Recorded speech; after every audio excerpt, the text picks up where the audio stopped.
Hello everyone, I'm Lily, and today the Hecate 2 was added into the game. And I knew that this was coming for a while, but I purposely stayed away from watching any gameplay of it or any statistics or seeing anything really about this gun, because I wanted to make my own mind up about it before, listening to someone else's point of view or watching someone else play with it.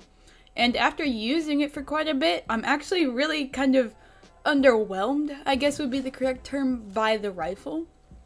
It's extremely sluggish and slow for what? Like, better damage is really the trade-off here. You get high damage and just a slow, crappy gun. And in all honesty, I think the gun kind of sucks. So for some statistical information, the Hecate 2 has a 97 to 93 damage with a fire rate of 25 and a max mag capacity of 8 bullets. That is a very low fire rate, but very high damage, and the mag capacity is actually higher than I thought they would put it at, so I was a bit surprised by that.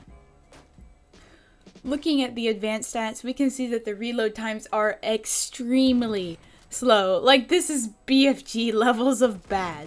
The reload time, say you fire one bullet and decided to reload, is 4 seconds.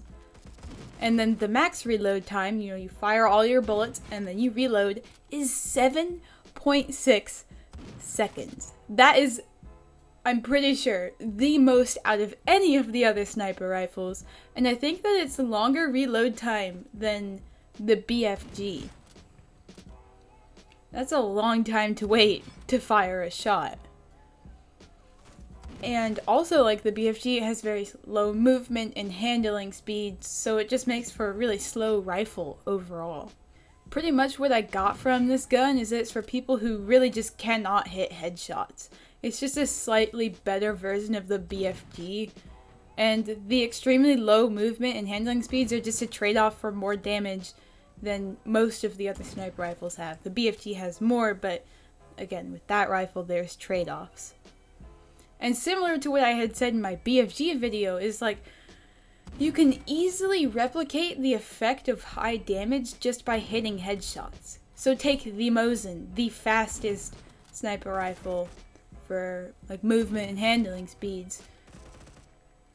If you hit all headshots, I'm pretty sure the Mosin has something like 50 to 60 damage. I don't know what the stats of it are. I haven't used it in a long time, but if you hit headshots with that, you have this extremely fast sniper rifle that appears to have great damage. Because when all these sniper rifles are able to one-shot headshot, how you can get those headshots, like how efficiently and effectively you can get those, is really where that's very important.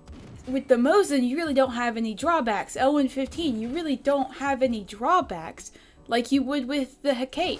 I think I'm saying that correctly. I actually don't know how to pronounce this.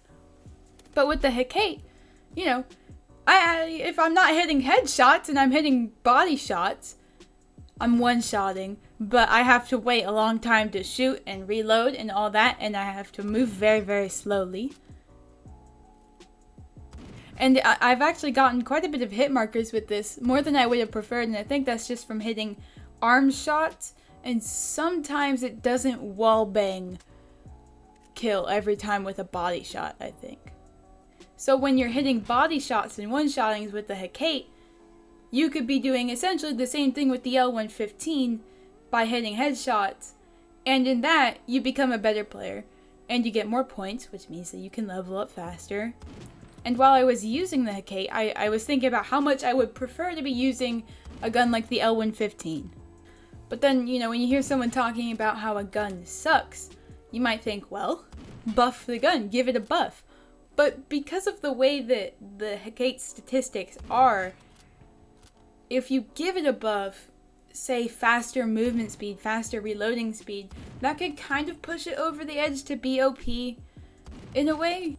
So as it is right now, in my opinion, I do think it sucks, but it's still usable, and I still, I don't know, I wouldn't say that I didn't enjoy using it, but I wouldn't say that it was something that I really, really liked to use.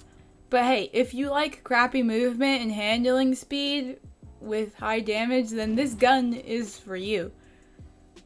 And I guess if you just really cannot hit headshots for whatever reason, then this gun is for you. No more hit markers, just shoot him in the body and then there you go. But probably the coolest thing about this gun is the way that it looks. It looks so freaking cool. It looks like something out of Star Wars. And I really do like this model. I think we need more sniper rifles, and I think that, you know, even if it does have some minor differences or it's not the best sniper rifle, yeah, it's still a nice addition to the game. And this sniper rifle is a 150 level unlock, so that is pretty high for most people in the game. I'm like level 268 or something like that. I do kind of forget sometimes. So I already had it unlocked. And I know when I was talking to my friends about this gun, actually yesterday, the day before it came out, we were saying how we would prefer for this kind of gun not to be purchasable with credits. But, you know, seeing this gun come out now and seeing the huge drawbacks, I actually think that it is balanced nicely. And that, sure, people can buy it and you can have a bad time. Because it's not, you know, I don't know about you, but I don't want to use a gun that's extremely slow like that. And by the time someone is level 150, usually if they've been sniping quite a bit, there are those outliers of people who just never decided to pick up a sniper rifle. But typically if people are, you know, consistently sniping, by the time you reach level 150, you should be pretty good at sniping. You know, there's kind of a standard that you hit at each level. Like, when you're level 100, you are expected to be pretty good at the game. Level 200, expected to be pretty good at the game. Same with, you know, all those different levels. So, if you really suck at sniping by the time you're level 150, then go ahead and use this gun. But if you're pretty decent at sniping, I wouldn't recommend it. I would stick with something like the L115, which is, in my opinion, much more fun to use and rewarding, and you don't get punished by something like low movement and handling speeds that you're purposely subjecting yourself to. And if I were to rank this sniper rifle, it would be higher than the BFG and the AWS, but lower than the L115, Mosin, and Intervention. So it's kind of a middle ground for the sniper rifles, and I think it's neat in the way that maybe you're not the best at sniping, and you can use this rifle without getting hit markers all the time. Anyways, those are just my thoughts, kind of first impressions on the gun. I do think it kind of sucks. If you have something differing or something like that, let me know, and I do hope that by the time I put this video up, Stylus has not decided to go along and change all the stats of the Hecate, because they do that. I'll post a video, day later, the stats are different. Post a loadout video, day later, the gun stats are different and the loadout doesn't work. But yeah, that's just it for today, and I'll see you when. I don't know when I'll see you. I'll see you sometime.